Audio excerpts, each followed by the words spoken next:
Buenos días a comprensión de los tiempos actuales. Hoy estamos en la clase número 3 sobre la teología del sufrimiento con Rebeca Otremba. Vamos a orar. Padre, gracias te damos por este día. Gracias te damos por esta clase y te pedimos que tú nos enseñes y nos hables a través de Rebeca, Señor, a través de tu palabra, en los ejemplos que vamos a estar analizando a través del Antiguo y del Nuevo Testamento. Te pedimos que ayudes y prepares la iglesia para que con solidez y con sabiduría aceptemos el sufrimiento. En el nombre de Cristo Jesús. Amén. Buenos días, es un privilegio realmente estar en esta última sesión con ustedes. Hemos visto varias cosas y espero que estos las hayan animado, que los hayan desafiado y que con lo que vayamos a ver hoy también ustedes salgan inspirados y tengan ejemplos que seguir. Porque hoy vamos a hablar de personajes específicos bíblicos que tuvieron que sufrir de una u otra forma. El primero del que yo quiero hablar es de Job. Hablamos muchas veces, ya les había prometido que íbamos a hablar de él. Y bueno, a lo largo de todo este libro nosotros vemos todos los problemas y las luchas que él tuvo que enfrentar. Y si alguna persona tuvo que sufrir, fue él. Eh, Ese libro comienza mostrando a Job sufriendo de varias pérdidas. Primero perdió sus posesiones y empleados en Job 1, 13 al 17. Ahí vemos y dice, un día cuando los hijos y las hijas de Job celebraban en casa del hermano mayor, llegó un mensajero a casa de Job con las siguientes noticias. Sus bueyes estaban arando y los burros comiendo a su lado, cuando los sabeos nos asaltaron. Robaron todos los animales y mataron a los trabajadores y yo soy el único que escapó para contárselo. Mientras este mensajero todavía hablaba, llegó otro con esta noticia. Cayó del cielo el fuego de Dios y calcinó a las ovejas y a todos los pastores. Yo soy el único que escapó para contárselo. Mientras este mensajero todavía hablaba, llegó un tercero con esta noticia. 3 bandas de saqueadores caldeos robaron sus camellos y mataron a los sirvientes. Yo soy el único que escapó para contárselo. Para rematar, pierde a sus hijos. Ahí en los siguientes 2 versículos, Job 1, 18 al 19 dice, no había terminado de hablar el tercer mensajero cuando llegó otro con esta noticia. Sus hijos e hijas estaban festejando en casa del hermano mayor y de pronto un fuerte viento del desierto llegó y azotó la casa por los 4 costados. La casa se vino abajo y todos ellos murieron. Yo soy el único que escapó para contárselo. Podemos imaginarnos ese gran dolor que él pasó. Si perder a un ser querido, a un hijo, es terrible, imagínese a todos en un solo día. Aparte de eso, él pierde su salud en el capítulo 2, en la segunda tanda de ataque de Satanás, donde dice Job 2:4, Satanás respondió al Señor, piel por piel, cualquier hombre renunciaría a todo lo que tiene para salvar su vida. Y finalmente pierde el apoyo de su esposa en Job 2:9. Su esposa le dijo, ¿todavía intentas conservar tu integridad? Maldice a Dios y muérete. Tras todas esas pérdidas, vemos que él no se fue contra Dios. Ahí dice, tanto al final del primer capítulo como del segundo, que en medio de todo eso Job nunca pecó. Pero sí vemos que más adelante sus luchas, sus dudas, el por qué le tuvo que pasar eso, que por qué él no se lo merecía, él sí trataba bien a la gente, que por qué él entonces tiene que enfrentar eso si él ha sido tan buena gente. También vemos más adelante, a partir de Job 4, que sus amigos, que sabiamente estuvieron en silencio los primeros 7 días, empezaron a acusarlo y a ponerse en contra suya. Nosotros vemos en Job momentos de depresión, deseos de morirse o no haber nacido. Ahí en Job 3, 3 al 10 dice, que sea borrado el día en que nací y la noche en que fui concebido, que ese día se convierta en oscuridad, que se pierda aún para Dios en las alturas y que ninguna luz brille en él, que la oscuridad y la penumbra absoluta reclamen ese día para sí, que una nube negra lo ensombrezca y la oscuridad lo llene de terror, que esa noche sea borrada del calendario y que nunca más se cuente entre los días del año ni aparezca entre los meses, que esa noche sea estéril, que no tenga ninguna alegría, que maldigan ese día los expertos en maldiciones, los que con una maldición podrían despertar al Leviatán. Que las estrellas de la mañana de ese día permanezcan en oscuridad, que en vano espere la luz y que nunca llegue a ver la aurora. Maldigo ese día por no haber cerrado el vientre de mi madre, por haberme dejado nacer para presenciar toda esta desgracia. Él estaba deseando morir, no haber nacido, él estaba en, como diríamos muy coloquialmente, en la inmunda, y él realmente llegó a estar tan deprimido que quiso morir. Él se sintió abandonado por Dios. En Job 6:13 dicen, no, estoy desamparado por completo, sin ninguna oportunidad de salir adelante. De ahí sintió también la acusación de sus amigos en su dolor. En el siguiente versículo dice, uno debería ser compasivo con un amigo abatido, pero tú me acusas sin ningún temor del Todopoderoso. O sea, él está diciendo, oye, en un problema la persona lo que necesita es compasión y ustedes me están acusando. También sintió que Dios lo castigaba en Job 13:20 al 21. Oh Dios, concédeme estas dos cosas y entonces podré enfrentarme contigo. Quítame de encima tu mano dura y no me atemorices con tu temible presencia.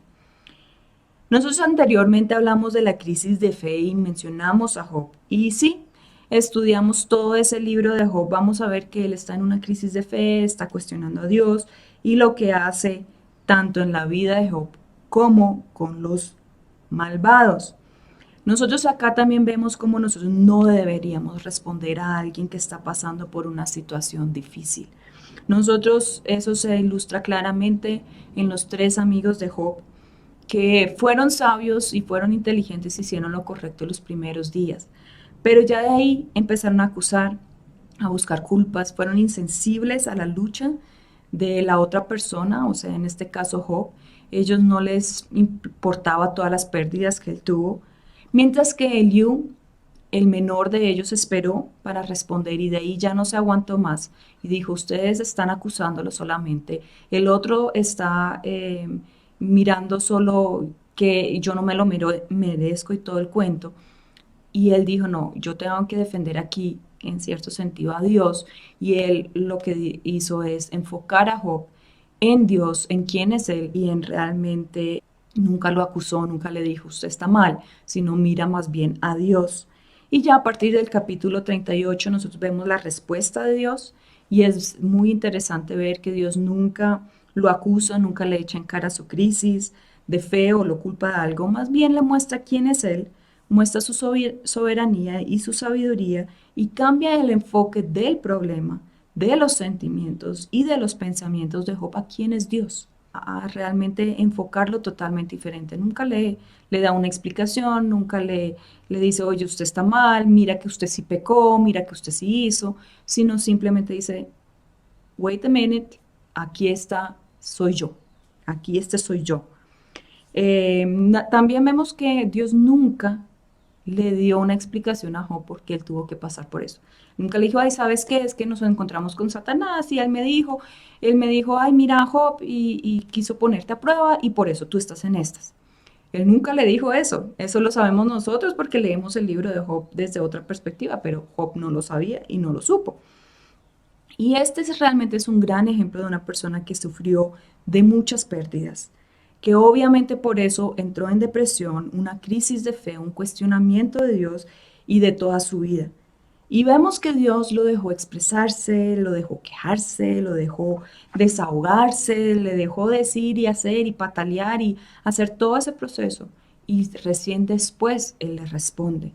Y su respuesta no fue de explicación, sino fue de un cambio de enfoque, de poner la mirada en Él, en Dios y no en las circunstancias, en Job mismo, en sus pensamientos y sentimientos, sino realmente enfocarlo en otra cosa.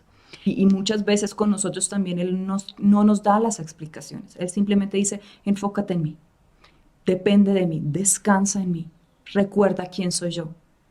Y no tanto lo que tú estás sintiendo, lo que tú estás pensando en ti, en si lo mereces o no lo mereces. Y vemos que la narrativa de Job no termina con una plena explicación de las maneras de Dios. No se da la razón de por qué él tuvo que sufrir, como lo dije hace un momento, pero él más bien acentúa el compromiso de Job con Dios. aún encara el dolor y la pérdida. Él en este momento no sabía que Dios lo iba a restaurar y que Dios le iba a dar hasta más de lo que había tenido antes. Pero él dijo, ok, yo me comprometo contigo.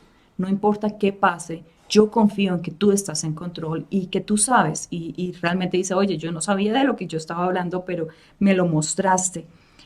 Y también lo que Dios dice y sus preguntas retóricas al final de este libro enfatizan realmente la complejidad de la creación y la limitación del conocimiento humano.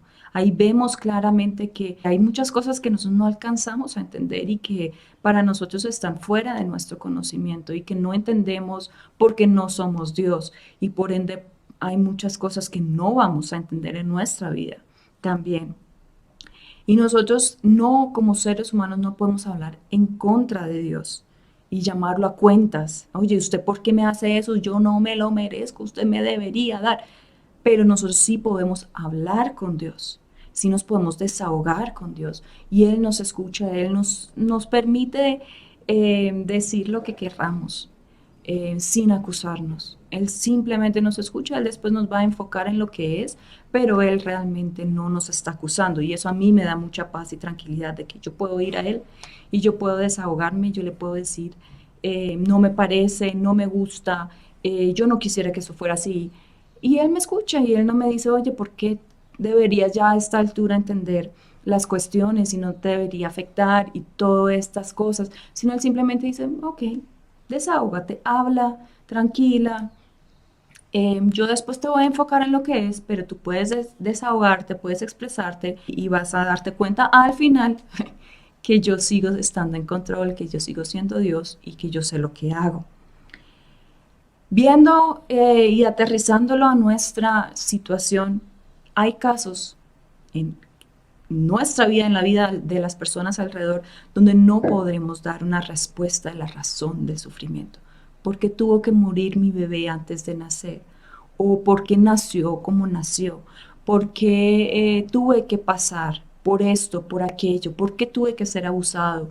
¿Por qué crecí en una familia disfuncional? Etcétera. Hay muchas preguntas que no vamos a entender. Pero ahí también va a haber momentos donde nosotros o la persona va a dudar de Dios, de su fe, y va hasta buscar culpas y razones dentro de sí y de las personas alrededor. Eso es algo muy normal. Pero lo que no siempre podemos hacer, algo que va a dar esperanza y va a reenfocar a la persona, es enfocarla en quién es Dios, que Él es superior, que no lo entendemos a Él y no entendemos todo lo que Él está haciendo, pero que Él es soberano, que Él está en control, que esto no se le ha salido de control, que Él sigue teniéndonos en sus manos y nos está cuidando de una manera que no podemos entender. Y para nuestra propia vida debemos aceptar que habrá sufrimientos que no vamos a entender el porqué y que a este lado de la tierra de muchas cosas no vamos a obtener respuesta, pero Dios sigue estando en control, Él sigue siendo soberano y Él no nos va a soltar, no nos ha soltado y siempre va a estar con nosotros. Y también este libro nos da la confianza de poder ir a Dios con nuestras dudas y nuestras luchas y saber que Él nos va a escuchar con paciencia y amor. Eso a mí me da mucha paz, el saber yo me puedo desahogar con Dios. No voy a entender y probablemente habrá muchas veces donde Él no me va a dar mi respuesta, pero yo puedo descansar sabiendo que Dios está en control y que Él no me va a acusar de que, oye, Rebeca, ¿por qué te estás cuestionando y por qué estás dudando y por qué te estás quejando de nuevo? No, Él tranquilamente me escucha. Bueno, habiendo visto un poquito lo que es la vida de Job, yo quiero pasar ahora a otro ejemplo, que es Elías. Elías es un ejemplo clásico donde podemos nosotros ver la depresión, un sufrimiento interno por circunstancias externas que lo afectaron. Y el pasaje que vamos a estar estudiando es Primera de Reyes 19, del 3 al 18. Y bueno, para entrar un poquito en contexto, pues Elías acababa de tener una gran victoria ante Acab. En el capítulo anterior nosotros vemos cómo él confrontó a los profetas de Baal y cómo Dios se manifestó consumiendo el sacrificio junto con el altar, que todos nosotros conocemos esa historia y cómo Elías después oró por lluvia y esa lluvia llegó. Y cuando comienza este capítulo 19 nosotros vemos a Jezebel amenazándolo. Y tras esa amenaza, pues Elías sintió temor, se olvidó de la victoria, huyó al desierto, dejó a su siervo por algún lado, o sea, quedó en soledad. Y bueno, vemos que ahí él entra en una depresión que él hasta quiere morirse. Y una depresión que fue causada por ese sufrimiento de sus temores, la soledad, la amenaza, la incertidumbre. Y bueno, parte de esa depresión pues causó también cansancio y se fue a dormir. Entonces leamos ese pasaje. Primera de Reyes 19, 3 al 18 dice, Elías tuvo miedo y huyó para salvar su vida. Se fue a Beerseba, una ciudad de Judá, y dejó allí a su sirviente. Luego siguió solo todo el día hasta llegar al desierto. Se sentó bajo un solitario árbol de rétama y pidió morirse. Basta ya, Señor, quítame la vida porque no soy mejor que mis antepasados que ya murieron. Entonces se acostó y durmió debajo del árbol. Mientras dormía, un ángel lo tocó y le dijo, levántate y come. Elías miró a su alrededor y cerca de su cabeza había un poco de pan horneado sobre piedras calientes y un jarro de agua. Así que comió y bebió y volvió a acostarse. Entonces el ángel del Señor regresó, lo tocó y le dijo, levántate y come un poco más. De lo contrario, el viaje que tienes por delante será demasiado para ti. Entonces se levantó, comió y bebió, y la comida le dio fuerza suficiente para viajar durante 40 días y 40 noches hasta llegar al monte Sinaí, la montaña de Dios. Allí llegó a una cueva donde pasó la noche. Entonces el Señor le dijo a Elías, ¿qué haces aquí, Elías? He servido con un gran celo al Señor Dios Todopoderoso, respondió Elías, pero el pueblo de Israel ha roto su pacto contigo. Derribó tus altares y mató a cada uno de tus profetas. Yo soy el único que queda con vida, y ahora me buscan para matarme a mí también.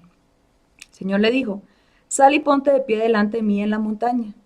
Mientras Elías estaba de pie allí, el Señor pasó, y un viento fuerte e impetuoso azotó la montaña. La ráfaga fue tan tremenda que las rocas se aflojaron, pero el Señor no estaba en el viento. Después del viento hubo un terremoto, pero el Señor no estaba en el terremoto. Pasado el terremoto hubo un incendio, pero el Señor no estaba en el incendio. Y después del incendio hubo un suave susurro. Cuando Elías lo oyó, se cubrió la cara con su manto, salió y se paró a la entrada de la cueva. Entonces una voz le dijo, ¿qué haces aquí, Elías?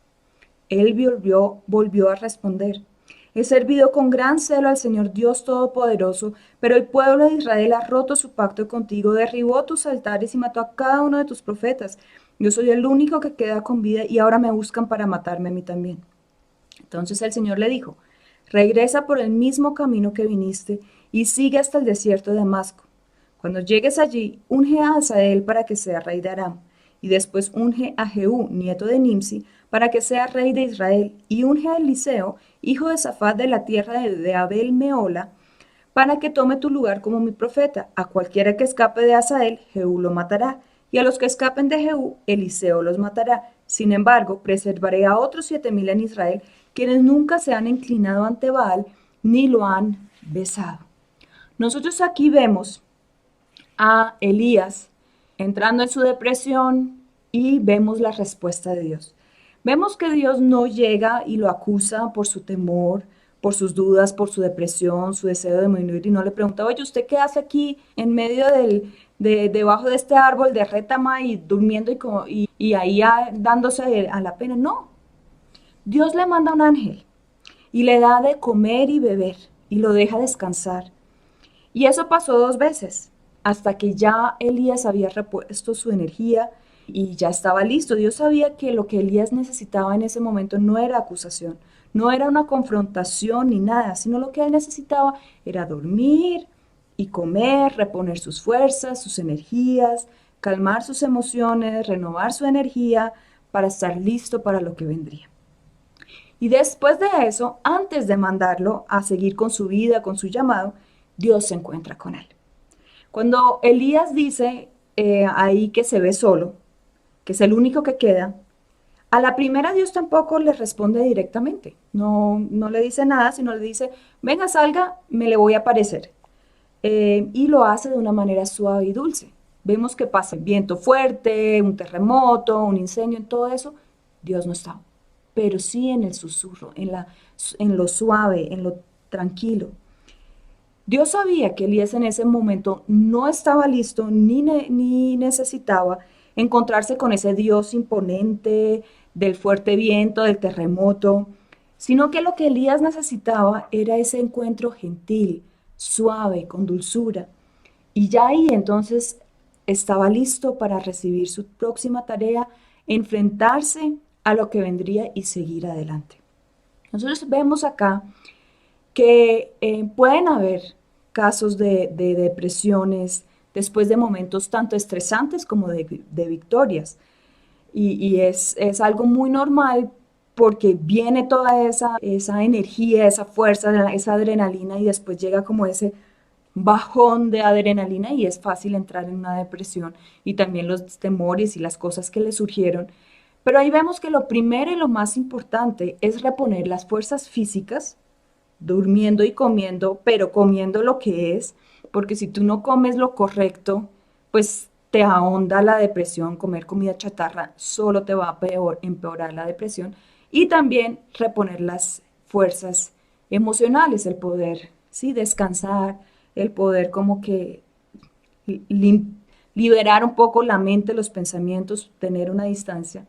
Y ahí la persona no necesita un encuentro imponente, fuerte, de acusación, usted porque está en esa, que tanta falta de fe, usted si acaba de tener una victoria, si usted no sé qué, sino ese encuentro gentil, de comprensión, de dulzura, pero que al mismo tiempo reta a la persona a emprender el camino y a avanzar, porque quedarse bajo el árbol lamentándose tampoco es la salida, no va a sacar a la persona de la depresión y al contrario, una persona a veces la tenemos que ayudar a salir de la depresión diciendo, venga, yo la saco a caminar porque el mismo cuerpo en ese momento, aunque no sienta hacerlo, no quiera hacerlo, ese esfuerzo y ese ponerse a hacer algo, ya el cuerpo automáticamente empieza de nuevo a producir lo que es la serotonina, la dopamina, la norepinefrina, para poder, y que son las cosas que te saca, que son las necesarias para estar fuera de una depresión. Entonces, sí, cuando la persona está repuesta, esa necesita una acción, pero que sea una acción con amor, pero firmeza, decir, oye, ahora es hora de avanzar, vamos. Dios se encontró con él con dulzura, pero al mismo tiempo lo desafió y le dio una tarea. Dijo, oye, tú no estás solo, mira que aquí hay otras personas, ahora vaya y haga esta tarea para que haga, vamos adelante. Nosotros vemos también en este ejemplo que la depresión sí puede ser parte de nuestra vida. No es necesariamente pecado. Habrá sus casos que sí, pero no necesariamente y no debemos condenar a una persona por estar en una depresión. Y también podemos ver a un Dios que nos comprende, que sabe lo que nosotros necesitamos y que nos va a tratar según ello. Nosotros vemos que hay un momento para reponer las fuerzas y las energías físicas y emocionales y de ahí hay un momento de entrar en acción y de avanzar. Entonces ese es el ejemplo de Elías y quiero ahora avanzar con otro que es Dina. Dina en Génesis 34, no vamos a leer el pasaje porque es largo, pero los invito a leerlo. Ahí nosotros leemos la historia de cómo Dina fue abusada sexualmente por Siquem. No se nos menciona el sufrimiento que ella tuvo que haber experimentado, pero nos lo podemos imaginar. Nos podemos imaginar ese dolor de un abuso, el de ser vulnerada en lo más íntimo, de ser humillada de una forma tan impactante. Vemos otro paralelo más adelante, en 2 de Samuel 13, la hija de David Tamar también es abusada, violada por su medio hermano Amnón. Y también vemos esa humillación. Tampoco nuevamente hablan tanto de las mujeres, pero vemos en ambos casos cómo los hermanos respectivamente toman acción y se vengaron por eso. No sabemos cómo siguió la vida de Dina, no se menciona a ella más, pero sí podemos ver y aprender de estas dos historias prácticamente, que Dios sí nos muestra en la Biblia claramente cómo es la vida del ser humano, lo bueno, bonito y feo. No ahonda en esa historia, pero sí nosotros podemos ver la indignación que una acción así causa en las personas alrededor de la víctima, el sufrimiento que causa más allá de la víctima, a los hermanos, a la familia y también a nosotros hoy en día nos debe causar dolor e indignidad cuando una persona a nuestro alrededor es abusada de alguna forma, sufre por causa de otros. La injusticia, el dolor, ese sufrimiento nos debe afectar y no nos debe llevar al punto de decir, ah, pero es que qué importa, yo estoy bien, a mí no me afecta, sino realmente pensar en la persona. Debemos ser la voz de aquellos que no tienen voz. Debemos tratar de comprender el dolor y el sufrimiento que esa persona está pasando y ayudar en lo que podemos hacer, no vengándonos como lo hicieron sus hermanos, pero sí haciendo justicia en lo posible. Y en ese mismo sentido encontramos a Tamar en Génesis 38, que ella también sufrió, aunque nuevamente no se habla de su sufrimiento, por la experiencia que ella tuvo con las pérdidas. Pues ella perdió a su primer esposo, y la ley era, pues entonces el hermano se casa con ella para proveer hijos a su hermano, y él no quiso proveerle eso, y entonces pues él botaba el semen para que no concibiera. Entonces Dios mató a este también, y Judá, el papá de estos hombres, tenía un tercero y dijo, no, espérate, yo, por temor, él no lo quiso entregar, temía que que también iba a morir, y dijo, no, más adelante yo te lo doy cuando ya esté grandecito. Pero nunca le cumplió, ella tuvo que regresar a su pueblo, humillada, rechazada, desprotegida. Y bueno, ella en medio de todo eso, al ver pasar el tiempo, pues ella toma acción y pues se acuesta, hace su acción y tiene sexo con Judá y queda embarazada y la acusan de prostituta, lo que no era. Entonces imagínense, aparte de eso, la acusaron falsamente. Entonces, nosotros podemos imaginarnos cómo ella sufrió ese rechazo, esa vergüenza, ese dolor. Pero lo interesante en esta historia es cómo Dios, de una historia así, de una persona así, puede sacar algo bueno. Y él, más adelante vemos que de Tamar y Judá viene la descendencia de David y de Jesús.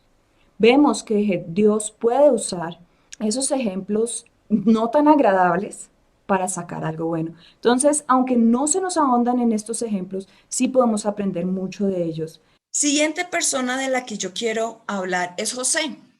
Nosotros a partir de Génesis 37 vemos la historia de José y tampoco vamos a entrar porque son varios capítulos, pero José también tuvo que sufrir de varias formas.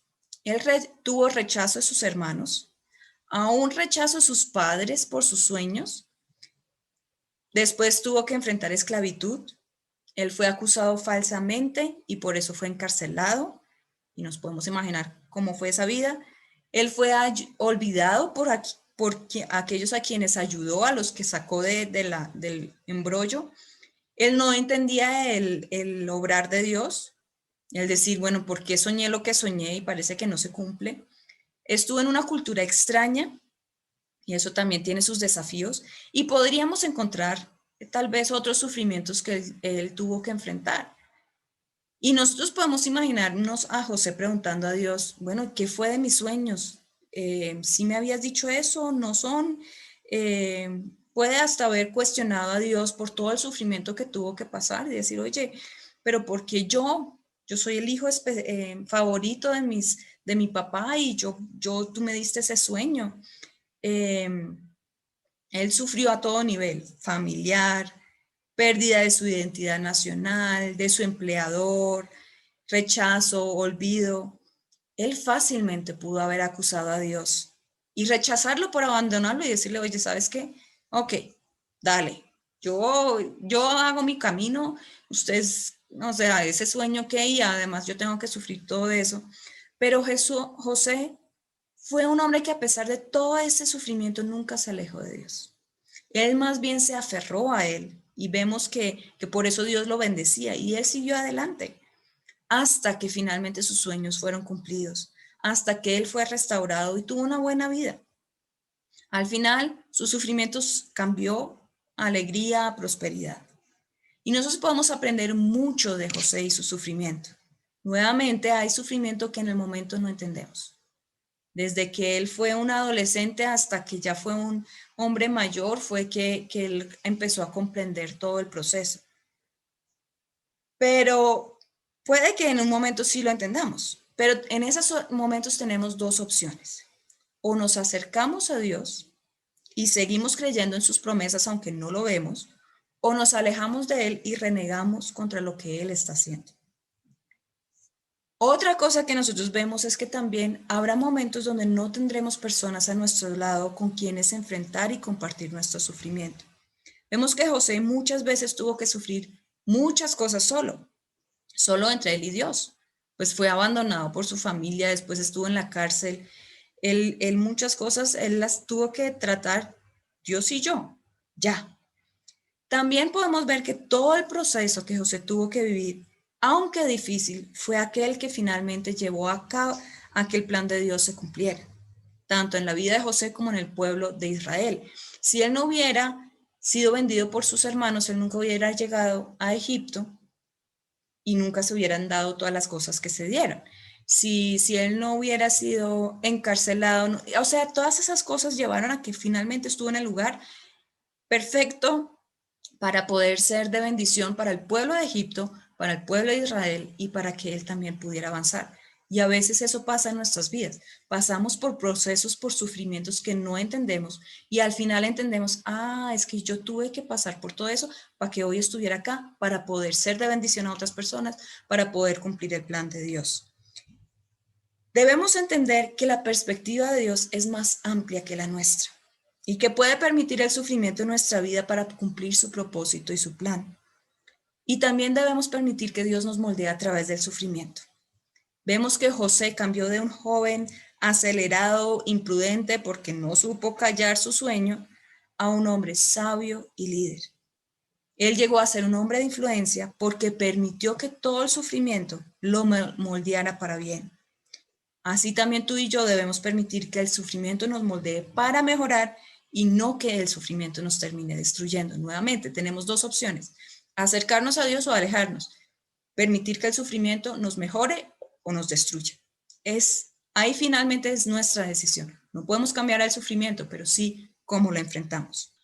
Otras dos personas de las que quiero hablar es Ana y Raquel. Entonces nosotros aquí vemos en el caso de Ana, pues nosotros conocemos la historia en 1 Samuel 1 al 18, la burla, el rechazo que ella experimentó de la otra esposa de Elcaná, o sea, aparte del dolor que ella debió sentir por no poder tener hijos, lo cual para esa sociedad, como decía, es muy importante, pues podemos imaginarnos los posibles sentimientos de sentirse menos, de todos esos comentarios, de no ser una verdadera mujer. Ella experimentó la burla, el rechazo de su rival y seguramente ella sufrió mucho y lo vemos expresado ahí en la oración de 1 Samuel 1 y es la partecita que les quiero leer. En el versículo 11 dice: Oh Señor de los ejércitos celestiales, si miras mi dolor y contestas mi oración y me das un hijo, entonces te lo devolveré. Él será tuyo durante toda su vida y como señal de que fue dedicado al Señor nunca se le cortará el cabello. Ahí vemos ese dolor expresado. Ella expresó su dolor y lo trajo ante Dios. En ambos casos, estas mujeres sufrieron bajo esto por un tiempo, sin ver una respuesta favorable, sufriendo el dolor que eso implicaba. Más adelante, gracias a Dios, obtuvieron la respuesta. Pero de estas historias, ¿qué podemos aprender? Aterrizándolo, que Dios ve el dolor de cada persona, que Él no es indiferente a nuestros deseos y anhelos que podamos tener, y en este caso pues de un hijo, pero también de los demás. Él entiende eso, Él lo ve. Y nosotros podemos ver y aprender que puede pasar bastante tiempo hasta recibir una respuesta favorable y puede que no siempre lo haya. Vemos en casos en la Biblia donde sí hubo respuestas y hubo otros donde no hubo respuestas, pero tenemos que también tener esa paciencia, ¿no? Y nos desafía a realmente ir con esos anhelos, esos deseos no cumplidos, esas frustraciones a Él. Él va a responder. No siempre va a ser con un sí, pero Él sí va a responder. Entonces, sí les animo a que de estas mujeres aprendamos a ir con nuestras cosas a Él, nuestros deseos y anhelos, sabiendo que Él está en control y sabiendo que Él va a obrar según Él quiera. Entonces, sigamos viendo el siguiente ejemplo, Jesús. Ahora ya pasamos al Nuevo Testamento. Ese es el ejemplo clásico, el ejemplo del que más sufrió y sin merecerlo, y tenemos que mencionarlo. Él sufrió desde el comienzo. Él tuvo que nacer en un pesebre en total pobreza. Más adelante él experimentó el rechazo de sus hermanos, el rechazo de la gente que vino a salvar. De él se burlaron, lo acusaron de ser hijo del diablo, le buscaban hacer caer a cada rato. Si nosotros podemos hablar de bullying o matoneo, Jesús lo experimentó y a 1000. Le cuestionaban lo que hacía, sus motivos, todo eso. Hasta sus propios discípulos no siempre le creían. Él sufrió de falta de descanso, momentos sin poder comer, el no tener un lugar donde dormir y mucho más. Y en sus últimas horas de vida, cómo sufrió. Sufrió la traición de un amigo íntimo, el abandono de todos sus amigos y seguidores. Él sufrió por cumplir la voluntad de Dios, o sea, tuvo una lucha interna. Sufrió la burla, le pegaron, le escupieron, o sea, lo humillaron, lo azotaron, él tuvo que cargar su propia cruz, lo clavaron a una cruz y estando ahí se seguían burlando de él, no considerando ya todo lo que él estaba sufriendo y bueno, finalmente murió. Y podríamos analizar cada uno de esos sufrimientos. Yo ahí finalmente les estoy dando como un resumen de todo lo que tuvo que pasar. Pero también Jesús mismo en Juan 12:27 dice, ahora mi alma está muy entristecida. ¿Acaso debería orar, Padre, sálvame de esta hora? Pero esa es precisamente la razón por la que vino. Jesús la tenía clara. Él sabía por qué vino, que él vino a sufrir. Aquel que no pecó, que no se merecía sufrir, fue el gran ejemplo del sufrimiento. Alguien que sufrió a todo nivel y que nunca renegó contra ello. Él la tenía clara, eso es parte de mi vida, que es algo que tenía que enfrentar. Pero nosotros también nos podemos imaginar que él, siendo ser humano, tuvo muchos de los sentimientos que tenemos nosotros cuando experimentamos ese tipo de sufrimientos. No podemos negar que él seguramente sufrió y que él tuvo esos sentimientos que tenemos nosotros, solo que en todo eso no pecó. Jesús es nuestro ejemplo, pero también su sufrimiento nos da aliento y esperanza, porque podemos estar seguros que Él comprende cómo nos sentimos. Él comprende nuestro dolor y Él es el perfecto para ponerse a nuestro lado en medio de todo ese dolor. Él nos desafía a enfrentar la vida de cara al sufrimiento, entendiendo que es parte de la vida. Y si Él, como dije, sufrió sin merecerlo, ¿por qué esperamos que nuestra vida va a ser diferente? ¿Por qué? Y lo hablábamos hace 8 días, creo. Queremos compartir de las bendiciones y lo bueno de Jesús, pero no estamos dispuestos a compartir también esos sufrimientos. Queremos un lado de la moneda y no la otra. Pero el desafío es, abracemos lo que es. Él fue nuestro ejemplo. Si Él lo pudo, nosotros también lo podemos. Y finalmente quiero terminar con Pablo, del que analizamos muchos versículos hace 8 días. Pablo era alguien que habló mucho del sufrimiento, pero también fue alguien que sufrió. Segunda de Corintios es la carta más personal que Pablo escribió y ahí vemos plasmado su sufrimiento. Segunda de Corintios 10-12 también es mucho por leer, muestra esos diferentes sufrimientos que él experimentó, tanto internos como externos. Ahí algunos de esos fueron que dudaron de su autoridad, lo acusaron de que él era fuerte en las cartas, pero débil cuando estaba en persona. Él fue encarcelado, él fue azotado innumerables veces, él estuvo frente a la muerte varias veces, él fue apedreado, sufrió naufragios, sufrió de hambre, sed, frío, se preocupaba por las iglesias y pues el clásico aguijón en su carne, que fue una lucha constante. Según vemos, esa fue una que tuvo toda su vida. Nosotros vemos que Pablo sufrió de muchas formas. Unos fueron sufrimientos temporales, pero muchos fueron persistentes, constantes y parte de su vida. Como ya les decía, el aguijón en su carne fue algo que siempre tuvo y nunca dejó de sufrir por eso. Simplemente después dijo, bueno, bástate mi gracia, me voy a descansar en Dios. Y sabemos que finalmente Pablo murió como mártir. Y es interesante, Pablo, en vez de quejarse, de cuestionar a Dios por todo su sufrimiento, él nos anima y nos desafía a sufrir con Cristo, a ver el sufrimiento como un privilegio. Pablo nos da un gran ejemplo de la actitud que debemos tener ante el sufrimiento, de tener la perspectiva correcta, de aceptarlo y de hasta verlo como un privilegio, de lo que hablábamos hace 8 días. De él también podemos aprender a tener una perspectiva positiva del sufrimiento, a tratar de encontrar lo bueno o el propósito de nuestro sufrimiento, a identificarnos con Cristo en ese sufrimiento. Bueno, y nosotros también podríamos incluir muchos otros ejemplos de personas que sufrieron. Por ejemplo, en la Biblia se mencionan los mártires, pero lo que sí nosotros podemos aprender y ver de este estudio durante estas semanas es que el sufrimiento ha estado presente desde la caída. Y hubo y habrá casos donde ese sufrimiento es o fue temporal y fue solucionado por Dios, pero en otros casos fue un sufrimiento que duró. Y así también es hoy en día. Va a haber sufrimientos que van a ser temporales y van a haber sufrimientos que van a ser temporales en el sentido de que cuando en la eternidad ya no los vamos a tener, pero mientras que estemos aquí sí. Y estos ejemplos afianzan y solidifican lo que hemos estado hablando en estas semanas. El sufrimiento es parte de nuestra vida y no lo podemos negar, no lo podemos evitar, aunque no nos guste, aunque nos dé de todo, pero es parte del ser humano, del creyente, del siervo de Dios. La pregunta siempre va a ser, ¿cómo vas a manejar el sufrimiento en tu vida? Pues la respuesta a esta pregunta es la que determina cómo será tu vida. Si el sufrimiento va a ser una bendición o va a ser una maldición, si el sufrimiento te va a fortalecer o te va a debilitar. Realmente no podemos negar que existe.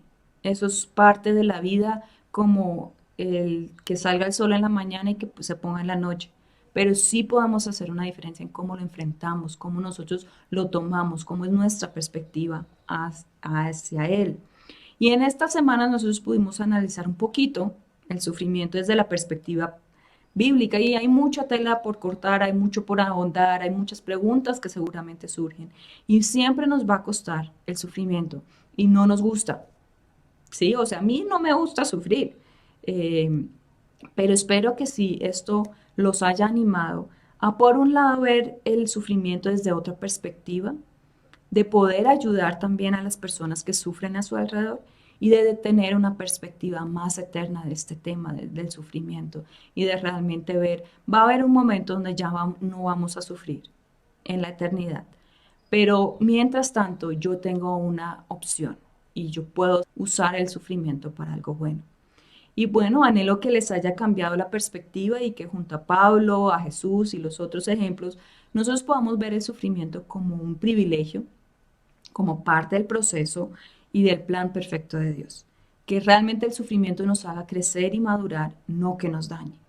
Así que nos queda ese desafío de realmente ver el sufrimiento de otra forma, de enfrentar la vida de otra forma y los animo realmente a cambiar esa perspectiva, a reconocer cuando se necesita ayuda y en medio de todo esto, porque hay mucho sufrimiento que tampoco lo podemos cargar solos, pero realmente a descansar en Dios. Y ha sido un privilegio compartir con ustedes estas 3 semanas. Espero que esto realmente les haya ayudado, les desafíe, los anime y para adelante, aún en medio del dolor, no te rindas y no te alejes de Dios. Más bien, acércate a Él, aférrate a Él, que Él está ahí contigo, te comprende, te entiende y te ayuda. Bueno, Rebeca, muchísimas gracias. Y está muy claro, ¿no? Y yo creo que para cerrar, sí, los animo a reconocer que no somos los únicos, es parte de la vida cristiana y aunque siempre tratamos de huir al sufrimiento y al dolor, en la clase pasada hablamos cómo realmente aceptarlo y llevar las cosas al Señor. Él es nuestro Señor, Él es nuestro Salvador. Y yo quiero recordarles algo, especialmente los de mi generación. Hubo un tiempo en la vida de la iglesia que se predicaba mucho la confesión positiva, ¿sí se acuerdan de eso, de la confesión positiva? Y yo creo que esa es una de las razones por las cuales siempre teníamos que andar en victoria, no importa que estuviéramos súper arrastrados emocionalmente, pero no en victoria, en victoria. Todo bien, y no reconocíamos, y no sé si algunos de ustedes estuvieron en la clase de Romanos, uno de los puntos de la fe es reconocer nuestra realidad, así como Abraham reconoció que era viejo y que no tenía fuerzas y todo lo que él reconoció, pero él le creyó a Dios y le fue contado por justicia. Y yo creo que sí es clave reconocer y es clave poder darnos el tiempo de descansar, de llorar, de hacer esas cosas. Yo creo que necesitamos ese tiempo. Entonces, sin embargo, yo sí les recomiendo, nunca se aísle, Rebeca ya lo dijo, ¿no? A veces sí toca agarrar a la persona que vemos en depresión y poderla salir a hacer una caminata, te va a invitar, pero no quedarnos tan solitos, que tampoco es bueno. Por un tiempito yo creo que uno puede recogerse un poco, pero eso no puede ser por largo tiempo, ¿no? Rebeca, ¿tú nos podrías explicar un poquito más cómo reconocer la diferencia entre la depresión natural en la cual, porque es que la depresión es una palabra grande, ¿no? Pero, y uno ya la usa normal. En mi tiempo no se usaba, uno decía cosas como estoy triste o estoy adolorido, pero uno nunca decía estoy deprimido. O sea, la palabra depresión era una palabra muy grande en mi tiempo. Ahora se usa las palabras como angustia, ansiedad, depresión, es lo más normal. Ay, tengo una ansiedad, tengo una depresión, y uno dice, realmente yo me pongo a pensar y digo, no, yo no creo que tenga depresión. Estoy triste, estoy pasando por un tiempo difícil. Tampoco me siento muchas veces como que, ay, qué ansiedad. No siento esa ansiedad, pero sí me siento preocupada y necesito ir a Dios. Porque yo creo que en la psicología, y tú nos puedes aclarar un poquito más, esas palabras tienen un concepto muchísimo más profundo que las usamos como algo normal, ¿no? Y sí me gustaría que nos aclararas un poquito la diferencia. Entendemos porque hoy se usan normal, pero la diferencia en lo que es la profundidad de estas palabras y cuál es la diferencia entre una tribulación normal, estar triste, estar adolorido, y lo que realmente es una depresión clínica, podríamos, si así lo podríamos decir. Bueno, es una buena pregunta. Sí usamos muy libremente ese término de depresión hoy en día, pero digamos la diferencia entre una tristeza, una depresión normal, un sentido triste a lo largo de, por alguna razón obvia. Y la clínica, pues por un lado, cuando se diagnostica también es cuánto tiempo has estado constantemente, casi todo el tiempo, en esas condiciones de tristeza, de anedonia, que es la falta de placer, también otros síntomas ya en esa depresión, realmente depresión y no simplemente tristeza o tribulación normal, es cambios en tu alimentación, sea que comas de más o comas de menos, cambios en el sueño, también nuevamente algunos duermen todo el día, otros no pueden dormir, si ese afecta tu vida personal en todo sentido que ya no puedes funcionar, pues obviamente los pensamientos, tanto de tristeza como pueden aparecer pensamientos suicidas. Hay varios síntomas que aparecen que ya uno dice esto sí es depresión clínica o más de estar realmente en una depresión y pues simplemente tristeza, simplemente el proceso normal de duelo que puede llevar a depresión puede ser algo muy normal. Entonces, clave, cuánto tiempo, casi constantemente y cómo está afectando tu vida en general, si está causando un malestar muy fuerte en todo sentido. Entonces, ahí es como una señal de advertencia para esos síntomas. Yo tengo entendido, o sea, yo no soy psicóloga, pero yo conozco la parte espiritual de las cosas y también he visto mucho en mi experiencia ministerial. Tú lo dijiste bien claro, dices, sí, hay un tiempo donde puedes estar triste, todo, pero cuando ya es largo tiempo, ya no te quieres ni levantar, cambias tus hábitos de comida, todos estos síntomas que tú dijiste, ¿hasta qué punto? Pues, por ejemplo, en Efesios, voy a poner el ejemplo, en cuanto a la ira dice que nos podemos airar, pero no pecar y no darle lugar al diablo. ¿no? Ujú. Entonces, yo veo, a través de ese versículo, yo veo que hay límites en nuestras vidas. Hay un límite donde yo puedo tener una emoción, porque la ira en un sentido, pues sí es una emoción, pero cuando pasa esos límites, se le da lugar al diablo. Mm. Entonces, poniéndolo en términos de la ansiedad, de la depresión, de todos estos temas, ¿hasta qué punto realmente es una situación espiritual donde la persona se abre a demonios? Y yo pienso, o sea, yo con todo el respeto a ti y a todo el mundo, ese es mi pensamiento, yo podría decir que a veces, si tienes a Cristo, hablemos de los que tienen a Cristo, yo creo que hay cosas que se pueden arreglar con oración y si necesitas arrepentirte por haberle dado lugar al diablo en áreas de tu vida, yo creo que también es muy válido, porque se le abre la puerta a demonios y de pronto esa cosa que tú dices donde la persona no se quiere ni levantar, donde es una cosa tan profunda, ¿realmente eso sería algo que la persona se abrió a demonios? Muy buena pregunta y yo sé que hay extremos, hay unos círculos cristianos que dicen que toda depresión es algo espiritual y es pecado y que simplemente la persona tiene que arrepentirse y quitar todas las influencias y el otro extremo que dicen que todo es muy psicológico, muy emocional y muy mental. Yo tengo un concepto como más balanceado, como más integral. Yo creo que nosotros somos seres humanos integrales y por ende debemos ver esos problemas, y en este caso pues estamos hablando de la depresión, pero cualquier problema, de una manera más integral.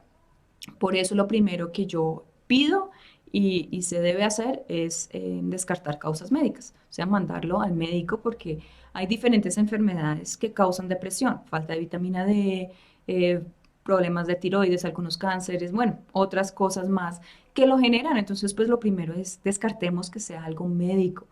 Y ya una vez que yo sé que esto no es algo médico, que esto debe ser o algo espiritual o algo emocional y mental, pues yo tengo que explorar con la persona qué ha pasado en su vida, desde cuándo lo lleva así, por qué entró en eso y ver si es algo espiritual o es algo emocional y mental y tener en cuenta que si es algo emocional y mental, yo espiritualmente me puedo apoyar en que, bueno, ora y vamos a hacer, pero yo no lo voy a solucionar simplemente espiritualmente, que eso a veces es el problema, que nosotros creemos que todo se soluciona solamente de manera espiritual y es algo más integral.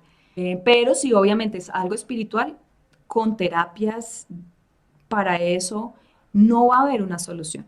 Ahí yo necesito abordarlo de manera espiritual, arrepentimiento y todo eso. Obviamente, como hablábamos, hay un tiempo para todo.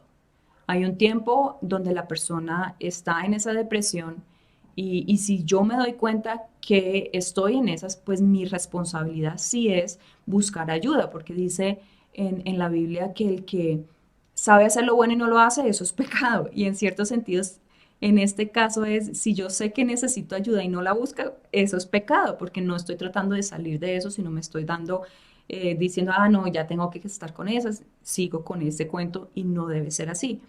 Entonces, digamos, ahí entraría la parte de que cuál es mi responsabilidad, buscar ayuda para saber cuál realmente es el fondo del asunto. Y obviamente, sí, sí hay casos, sí, definitivamente hay casos donde la depresión es causada por no confesar un pecado, por amargura, ira, por ciertas cosas y pues obviamente ahí hay que arrepentirse y esa va a ser la solución. Pero eso hay que explorarlo y a veces no puedo explorarlo yo sola o solo, si no necesito la ayuda de alguien más. Entonces creo que hay que encontrar un concepto muy balanceado y también pedir ayuda de otra persona que pueda tener como una perspectiva externa de la situación y pueda hacerme las preguntas indicadas para saber si es. Gracias, Rebeca. Bueno, sí, realmente yo creo que eso es clave. Muchísimas gracias. Rebeca, dinos cuál es tu página web o algo de Ruta de Esperanza. Yo creo que si hay preguntas, si alguien necesita consejería en algo o referir a alguien, pues Rebeca, esto es parte de lo que Dios te ha dado como ministerio, ¿cierto? Sí, yo estoy dedicada a este ministerio por medio de Ruta de Esperanza www.rutadesperanza.org es mi página. Ahí ustedes pueden adquirir mayor información, pero también se pueden contactar ahí por el correo o por el WhatsApp si necesitan ayuda o si saben de alguien que necesita ayuda. Porque definitivamente hay muchas cosas que no las podemos caminar solos y sería un error tratar de enfrentar esos problemas solos. Si nosotros tenemos algún síntoma médico, físico, nosotros vamos al médico para que él nos diga, no, tranquilo, no es nada, o venga, le damos el tratamiento. Yo creo que en el área emocional y mental y aún espiritual también lo debemos hacer. Y aquí Ruta de Esperanza o yo estamos a la orden para ayudar. Y realmente no eres un mal cristiano si pides ayuda, no eres un mal cristiano si admites que necesitas ayuda. Al contrario, yo creo que sería un error no admitir esos problemas y no buscar ayuda. Dios quiere que vivamos una vida en abundancia y eso implica también el estar bien emocional y mentalmente. Y vivimos en un mundo caído, por ende tenemos problemas. Entonces, estamos aquí a la orden nuevamente, rutadesperanza.org, también bajo Ruta de Esperanza estamos en Instagram o Ruta de Esperanza, pero solo con una E en Facebook. De alguna forma usted contáctese, pero busque ayuda. Realmente no se quede con eso. Hay cosas que necesitamos ayuda. Entonces, aquí estoy a la orden. Ha sido un gusto compartir con ustedes y espero que en alguna otra ocasión nos podamos volver a ver y podamos compartir. Así que ánimos, no sufras solo, busca ayuda si lo necesitas y también pásale la voz a las personas que tú ves que necesitan ayuda y que tú no puedes ayudar. Dios los bendiga. Muchísimas gracias, Rebeca. Gracias a todos. Ustedes pueden, si necesitan consejería en su ministerio, conocen a alguien que necesita consejería profesional, Rebeca lo puede dar. En la página web tenemos su biografía, tenemos la página de ministerio de ella, entonces pueden contactarla ahí. Nos vemos y que Dios les bendiga.